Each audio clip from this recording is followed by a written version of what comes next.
Hallo und herzlich willkommen zum Weltupdate 37. Wenn du hier im Dorf gehst wandern, laufst du höchstwahrscheinlich hier den Weg entlang, wo die anderen auch durchgehen.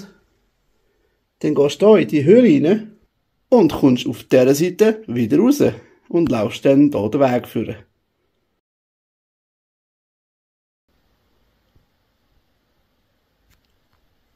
Damit du dir das besser vorstellen kannst, so hat es ausgesehen am Anfang.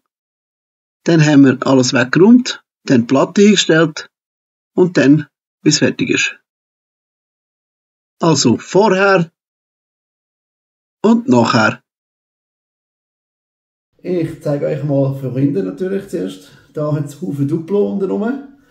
Das ist eine legitime Art, um ein Mock teilsparender zu bauen. Und dann kommen wir natürlich zu der Vorderseite, damit ihr nicht nur Bäume sind von hinten. Das ist einfach mal so in kurz, wie das so aussieht.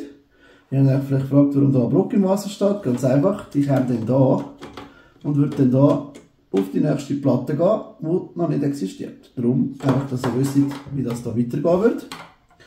Da oben geht es dann weiter mit einer Stege für auf die nächste Platte dort rauf.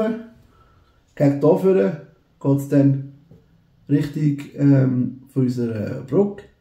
Und wenn man da durch die Höhle durchgeht, kommt man auf der anderen Seite von der Höhle wieder raus, also auf der anderen Seite von der Straße, und hat ein kleines Stück Wanderweg, wo eine Abkürzung ist zu der Tankstelle. Genau. Die Wanderwege haben mich inspiriert von der Schweiz. Also, es sind einfach gelbe Blättchen, die ich bedruckt habe, also Kleber draufgeklebt habe, die aussehen wie die vom Wanderweg von uns, weil es die halt so nicht gibt. Der Rest ist eigentlich bis auf die Platte hier Lego. Genau, die ist von OpenBricks, für die sich das fragen. Die haben halt Stackable 32x32 und die kann man auch super gut zusagen mit dem Japanmesser, dass dann die hier halt die Formen haben. Die gibt es leider aber auch nicht kleiner. Genau.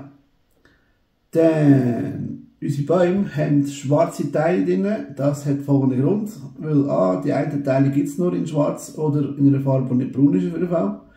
Und die Clips, die rundherum sind, die sind so schweineteuer auf Bricklink, dass ich gefunden habe, wenn überhaupt, dann später mal. Aber ich wollte nicht, dass das Projekt 400 Stutz kostet, nur damit die braun sind. Wenn man von weiter schaut, sieht man es gar nicht so gut. Genau. Und wer weiß, vielleicht baue ich auch mal andere Bäume, die mit einer besseren Bautechnik sind. Weiß man nie so genau. Genau. Damit ihr euch noch eine Vorstellung machen könnt, wie das Ganze eher so von oben aussieht. Ich denke, zeige ich euch das einfach. Also so sieht der Wanderweg dann von oben aus. Und da ist noch ein bisschen mehr Details aus der Nähe.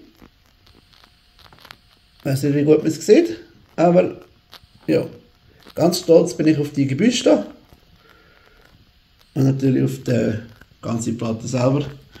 Und jetzt ziehe ich euch noch einfach zurück, damit ich euch sagen, das nächste Update entweder dort oder dort oben.